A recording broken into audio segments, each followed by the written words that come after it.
Cette vidéo a fait le tour du monde.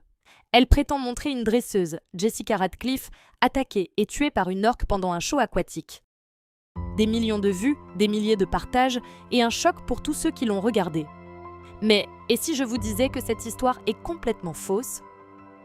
Tout commence avec quelques extraits publiés sur TikTok, Facebook et YouTube Short. On y voit une scène dramatique, une orque qui semble attraper une dresseuse sous les cris du public. L'émotion est immédiate, peur, tristesse, colère, les commentaires s'enflamment. Mais cette vidéo qui semble authentique cache en réalité un gros mensonge. En enquêtant un peu, on découvre rapidement plusieurs anomalies. D'abord, aucune trace officielle d'une certaine Jessica Radcliffe dans les registres des parcs marins ou dans les médias locaux. Ensuite, certains détails visuels ne collent pas, textures étranges, proportions légèrement déformées, des indices clairs d'images générées par intelligence artificielle. Et pour rendre le tout plus crédible, les créateurs ont ajouté une musique dramatique et des effets de montage pour manipuler nos émotions. Plusieurs médias sérieux se sont penchés sur l'affaire, Times of India, Hindustan Times, Economic Times, New York Post. Leur conclusion est sans appel, il s'agit d'un canular viral, conçu de toutes pièces grâce à l'IA et relayé massivement par des comptes cherchant le buzz. Les orques fascinent et impressionnent. Elles inspirent autant l'admiration que la crainte. En jouant sur ce mélange d'émotions fortes et d'images spectaculaires, les auteurs de la vidéo savaient qu'ils déclencheraient un effet boule de neige. C'est une mécanique bien connue. Choc émotionnel plus images marquantes égale partage viral. L'histoire de Jessica Radcliffe nous a rappelé à quel point Internet peut fabriquer de toutes pièces des récits qui paraissent réels, mais qui ne le sont pas. Et pourtant, parfois, la réalité dépasse la fiction. Ce que vous allez voir maintenant est une véritable histoire. La bête essaie de maintenir l'entraîneur sous l'eau. SeaWorld surveille de près une orque tueuse accusée d'avoir tué un entraîneur. Le monde de l'entraînement des orques a toujours suscité l'émerveillement et l'admiration, jusqu'à ce qu'un moment tragique vienne briser cette illusion. Un dresseur lutte pour sa vie alors qu'il est entraîné sous l'eau par une orque. Restez avec nous alors que nous révélons les détails glaçants de la dernière performance d'un dresseur d'orques. La mort tragique de la dresseuse Dawn Brancheau à SeaWorld. Le 24 février 2010, Dawn Brancheau, une dresseuse expérimentée de 40 ans travaillant à SeaWorld Orlando, a tragiquement perdu la vie lors d'une représentation avec Tilikum, un orque mâle pesant 5443 kg. Tilikum, connu pour sa taille impressionnante et sa force, avait un passé marqué par des comportements agressifs et avait déjà été impliqué dans d'autres incidents. Pendant le spectacle, Dawn interagissait avec Tilikum, qui semblait d'humeur joueuse. Cependant, au fil de la représentation, Tilikum l'a soudainement attrapée par les cheveux et l'a tirée dans l'eau. Le public, horrifié, a assisté à la scène tandis que Dawn se débattait, mais la prise de Tilikum était trop puissante. Malgré les tentatives de sauvetage, Dawn s'est noyée tragiquement. Cet incident a mis en lumière les dangers du travail avec des orques captifs, en particulier ceux ayant un historique d'agressivité, et a soulevé d'importantes questions éthiques sur la captivité de ces puissants animaux. Le face-à-face fatal entre le dresseur Alexis Martinez et l'orque Keo. Le 24 juillet 2009, Alexis Martinez, un dresseur de 29 ans travaillant à l'Oro Park à Tenerife, en Espagne, a été tragiquement tué par Keo, un orque mâle. Alexis avait développé, au fil des années, un lien de confiance fort avec Keo.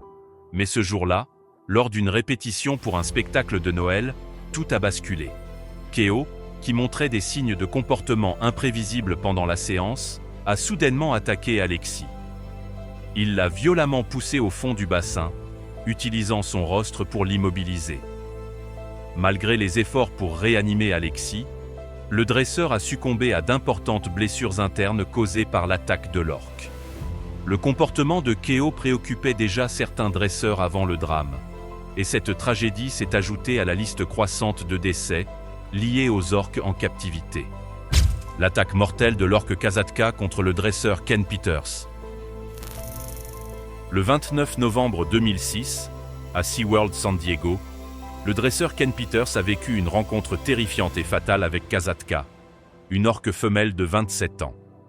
Kasatka, réputée pour son lien fort avec ses dresseurs, avait déjà montré des signes d'agressivité, ayant attaqué Peters par le passé.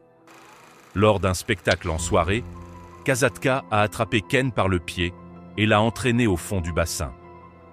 Pendant près de 10 minutes, elle l'a maintenu sous l'eau, malgré les tentatives d'intervention de ses collègues. La situation est devenue de plus en plus critique, Kasatka tentant de suivre Ken alors qu'il luttait pour s'échapper. Finalement, après ce qui a semblé être une éternité, elle l'a relâché. Mais le mal était fait. Les blessures de Ken se sont révélées fatales, et l'incident a rappelé à quel point il peut être dangereux de travailler avec des animaux sauvages, même ceux avec qui les dresseurs ont tissé des liens. Neptune et sa dresseuse, Maris. Le parc océanique Blue Horizon, niché dans le soleil de San Diego, en Californie, était autrefois un lieu incontournable pour les passionnés de vie marine. Ces spectacles d'orques étaient légendaires, captivant les foules semaine après semaine. Le parc proposait des aquariums impressionnants, des rencontres palpitantes avec des dauphins et un vibrant espace consacré aux récifs coralliens. Mais au cœur de ce paradis aquatique se trouvait Neptune, un gigantesque orque mâle, long de 6 mètres et pesant 4535 kg. Ses performances étaient les moments forts du parc, attirant des milliers de visiteurs et contribuant largement au succès de Blue Horizon. Les spectacles de Neptune étaient époustouflants, programmés 6 fois par semaine et laissant toujours le public sans voix. Pourtant, dans les coulisses, tout n'était pas aussi parfait. Les dresseurs avaient commencé à remarquer des signes inquiétants d'agressivité chez Neptune. Il frappait violemment les parois de son bassin avec sa queue et refusait parfois d'obéir aux ordres.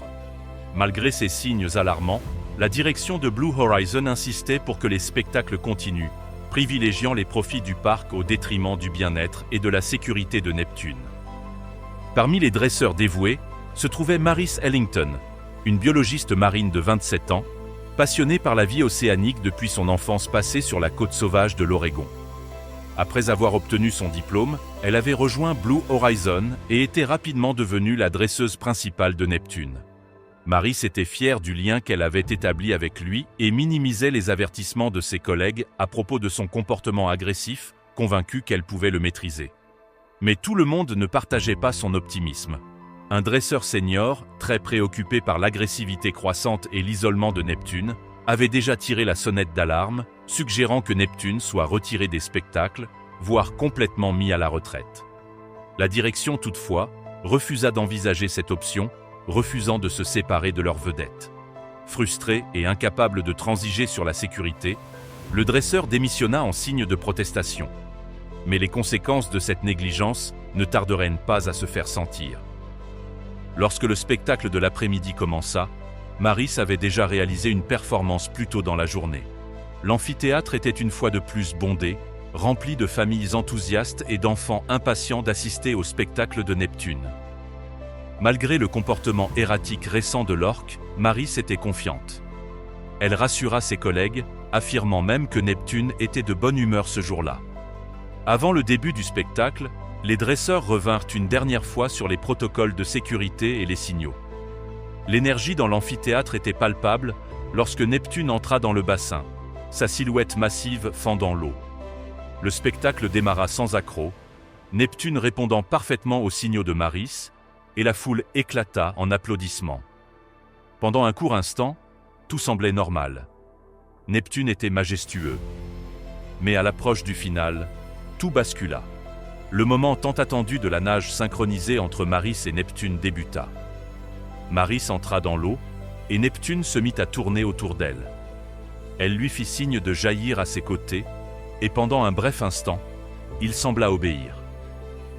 Mais soudainement, Neptune changea de direction. Sans avertissement, il fonça sur Maris, plantant ses puissantes mâchoires dans son abdomen. L'impact la projeta en l'air, et elle émergea brièvement à la surface, entendant les cris horrifiés du public, avant que Neptune ne la tire de nouveau sous l'eau. Tekoa et sa dresseuse Claudia. Le parc Loro, perché le long de la côte spectaculaire de Puerto de la Cruz à Tenerife, est devenu un sanctuaire renommé pour les amoureux de la faune du monde entier. Avec plus de 100 000 mètres carrés de paysages luxuriants, il abritait une incroyable diversité d'espèces, attirant chaque année des millions de visiteurs. Initialement fondé comme un refuge pour perroquets, le parc a rapidement élargi ses horizons pour inclure des dauphins, des manchots et surtout des orques. Parmi les principales attractions du parc figurait le bassin Orca Ocean, où ces créatures majestueuses offraient des spectacles époustouflants, mettant en valeur leur force, leur intelligence et leur beauté.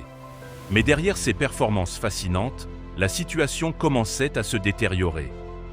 Tekoa, le fils de 6 ans de Tikoum, était l'une des plus grandes vedettes du parc. Pesant plus de 1469 kg, la taille et la puissance de Tekoa faisaient de lui un favori du public. Pourtant, son histoire était bien plus complexe. Les orques, malgré leur intelligence et leur capacité à être dressés, restent des animaux sauvages, soumis à des instincts et des émotions imprévisibles. Tekoa avait déjà montré des signes d'agressivité par le passé. Mais ces incidents étaient jusque-là considérés comme mineurs. Jusqu'au jour fatidique.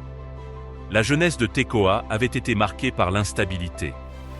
Peu après sa naissance, il avait été séparé de sa mère, Tima, qui avait toujours été agressive envers lui. Ce comportement était attribué au propre traumatisme de Tima, notamment la mort de son petit, tué par sa propre mère, Gudrun. Tekoa avait été élevé par Kayla, une femelle orque plus expérimentée, et souvent associée à son demi-frère, Tuir. En 2004, Tekoa et Tuir avaient été transférés à SeaWorld de San Antonio, puis Tekoa avait été déplacé vers le parc Loro. Chaque transition ajoutait une couche supplémentaire à son histoire troublée. Ses affrontements agressifs avec d'autres orques lui avaient laissé des cicatrices physiques et émotionnelles. Malgré les difficultés, Tekoa était devenu un animal puissant, mais imprévisible, façonné par la dureté de son passé, un passé qui finirait par le rattraper. L'une des soigneuses de Tekoa était Claudia Volhart, une biologiste marine de 29 ans, originaire de Winheim, en Allemagne. Passionnée par la vie marine depuis l'enfance, Claudia avait passé des années à gagner la confiance des orques. Seule femme dresseuse d'orques en Europe à cette époque, sa connexion avec ces créatures majestueuses était incomparable. Ce qui semblait être une simple séance d'entraînement comme les autres allait pourtant virer au drame. Claudia se préparait à travailler avec Tekoa. Une tension flottait dans l'air, mais elle rassura son équipe. Tekoa était, selon elle, dans un bon état d'esprit. L'exercice était simple. Tekoa devait pousser doucement ses pieds avec son rostre pendant qu'ils nageaient ensemble. Claudia se tenait au bord du bassin, observant Tekoa qui s'approchait, sa nageoire dorsale fendant l'eau. Tout semblait calme au début, mais soudain, quelque chose sembla étrange. Sans aucun avertissement, Tekoa se jeta sur Claudia, la frappant en pleine poitrine avec une force telle que des ondes de choc traversèrent son corps. Le coup lui coupa le souffle et la projeta violemment dans l'eau. Avant qu'elle ne puisse réagir, Tekoa frappa de nouveau, son énorme corps s'écrasant contre elle avec une force terrifiante. Claudia tenta de se débattre, mais la puissance de Tekoa était trop grande. Il l'entraîna au fond de l'eau, à 12 mètres de profondeur. Ses dents effleurèrent son bras, alors qu'il la tirait encore plus bas. La pression de l'eau rendait la respiration presque impossible, et la douleur de ses blessures devenait insupportable. Alors que la prise de Tekoa se resserrait, la vision de Claudia se brouilla, et juste au moment où toute issue semblait impossible, il la relâcha. Dans un ultime élan, Tekoa propulsa leurs deux corps vers la surface. Haletante, Claudia luttait pour rester consciente, mais la douleur était écrasante. Ses collègues, qui avaient assisté à la scène avec horreur, se précipitèrent pour l'aider, la tirant hors de l'eau, loin de Tekoa. Le dresseur, Alexis Martinez. Alexis Martinez, un dresseur de 29 ans, s'était entièrement consacré à son travail dans un parc marin de Tenerife, en Espagne, depuis l'année 2004. Au fil des années, il avait tissé un lien profond avec les animaux, en particulier avec les orques, avec lesquels il travaillait de près. Mais le 24 juillet 2009, lors d'une répétition pour un spectacle de Noël, la tragédie a frappé. Alexis a été violemment attaqué par Keo, un orque mâle, lors d'un jour qui allait hanter à jamais le parc. Ce jour-là, Alexis préparait la performance des fêtes en menant une séance d'entraînement avec Keo. Au départ, l'orque remontait à la surface calmement. Aux côtés d'Alexis, ce qui laissait croire que tout se déroulait normalement. Cependant, une tension étrange semblait planer. Des observateurs ont remarqué que Keo s'était positionné entre Alexis et la scène, comme s'il voulait lui bloquer le passage. Malgré ce comportement inhabituel, Alexis est resté calme, attendant que l'orque se stabilise.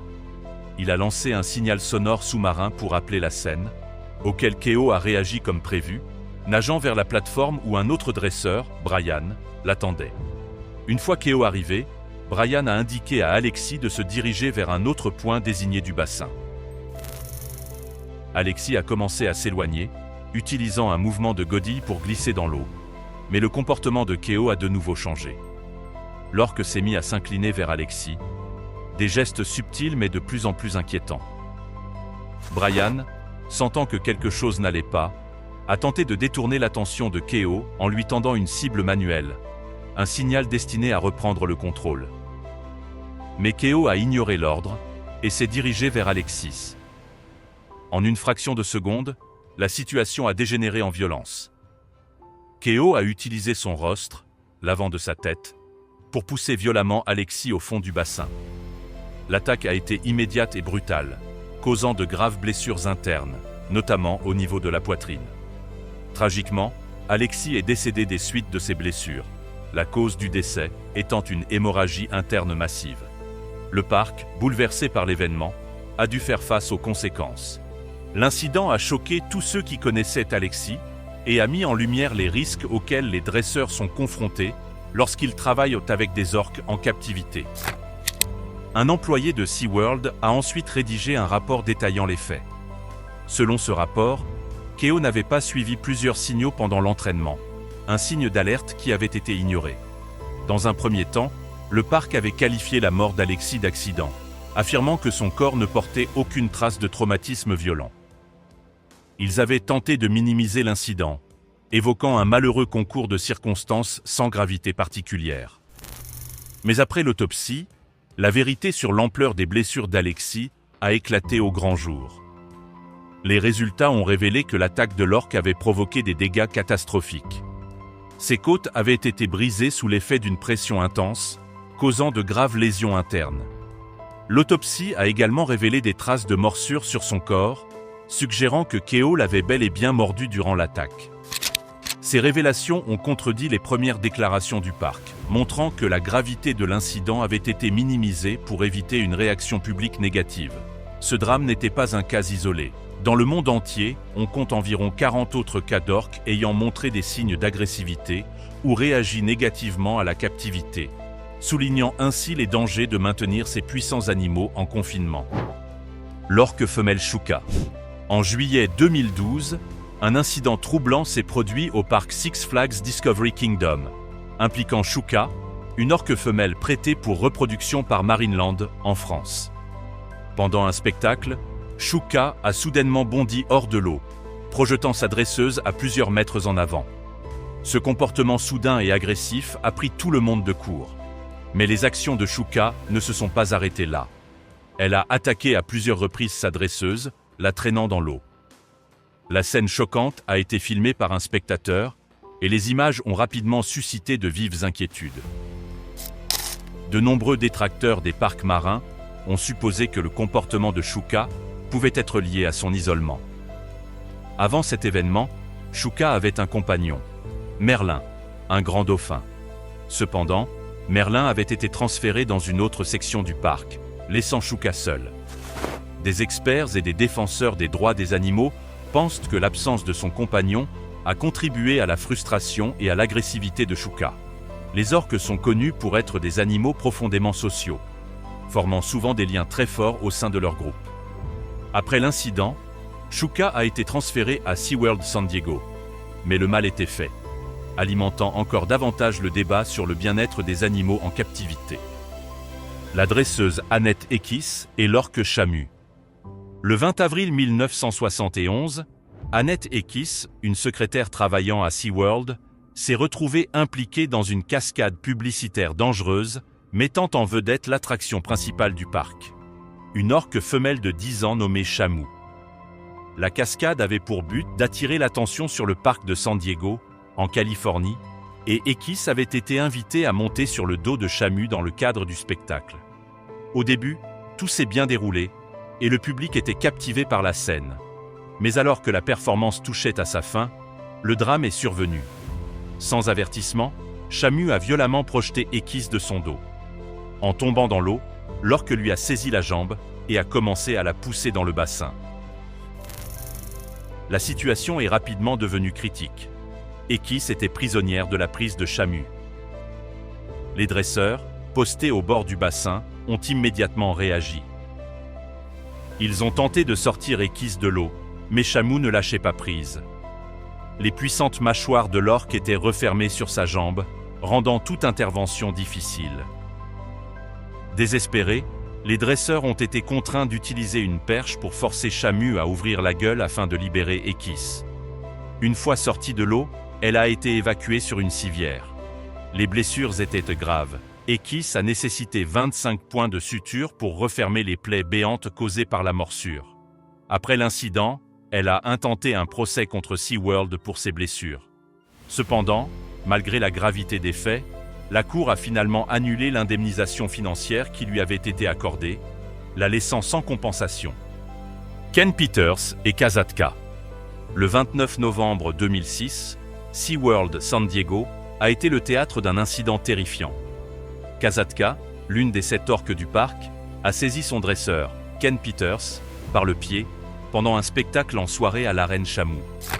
Avec une force redoutable, Kasatka a entraîné Peters au fond du bassin à plusieurs reprises, tandis que le public, pétrifié, assistait à la scène cauchemardesque. Pendant près de 9 longues minutes, Kasatka a maintenu Peters sous l'eau, rendant toute tentative d'évasion presque impossible. Finalement, après ce qui a semblé être une éternité, Kasatka l'a relâché, permettant à Peters de s'éloigner et de tenter de fuir. Mais même après l'avoir lâché, Kasatka n'en avait pas fini. Elle a poursuivi Peters, le suivant, alors qu'il tentait de s'éloigner, et a même essayé de franchir une barrière en filet, pour l'atteindre à nouveau. Cet incident choquant n'était pas la première attaque de Kasatka contre Ken Peters. En réalité, c'était la deuxième fois qu'elle montrait de l'agressivité envers le même dresseur. L'événement est rapidement devenu l'un des plus commentés de l'histoire de SeaWorld. Au fil du temps, le comportement de Kasatka lui a valu une réputation d'orque aussi agressive que Tikum, l'un des plus redoutés en captivité. Il devenait de plus en plus évident que la nature des animaux captifs, puissants et intelligents, les rendait imprévisibles, surtout dans des environnements artificiels. La conclusion s'imposait. La nature sauvage appartient à la nature. Qu'avez-vous pensé de ces incidents tragiques? Dites-le nous en commentaire, et si cette vidéo vous a ouvert les yeux, n'oubliez pas de liker, de vous abonner et d'activer la cloche pour d'autres récits aussi intenses que bouleversants.